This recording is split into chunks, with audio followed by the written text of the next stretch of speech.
গণমাধ্যমে আমরা আপনাদেরকেও বলবো, আপনারা এগুলো নিয়ে রিপোর্ট করেন, কারা এই ফুটপাত দখল করে আছে, এখানে চাঁদাবাজি কারা করছে, বাজারগুলোতে এখনও আপনার কারা নিয়মিত মাসোহারা তুলছে।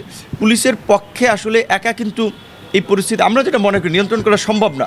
আমরা যানজট করছেন যে নির্বাচিত সরকার, রাজনৈতিক নির্বাচিত সরকার না থাকার কারণে এই ধরনের পরিস্থিতি হচ্ছে। নির্বাচন যত দ্রুত হবে তাতে কি ঘটনা সামাল দেওয়া সহজ হবে কিনা, এটা কি মনে করেন?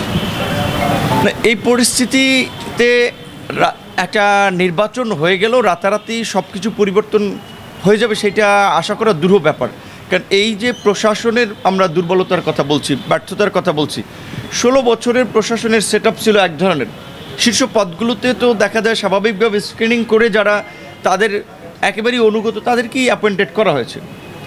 কাজে তাদের মধ্যে তো একটা জড়তা, ভয়, আতঙ্ক আছে, অনেক ক্ষেত্রে শক্ত ভূমিকা তারা পালন করতেছে না। সেক্ষেত্রে কিছুটা সময় লাগবে।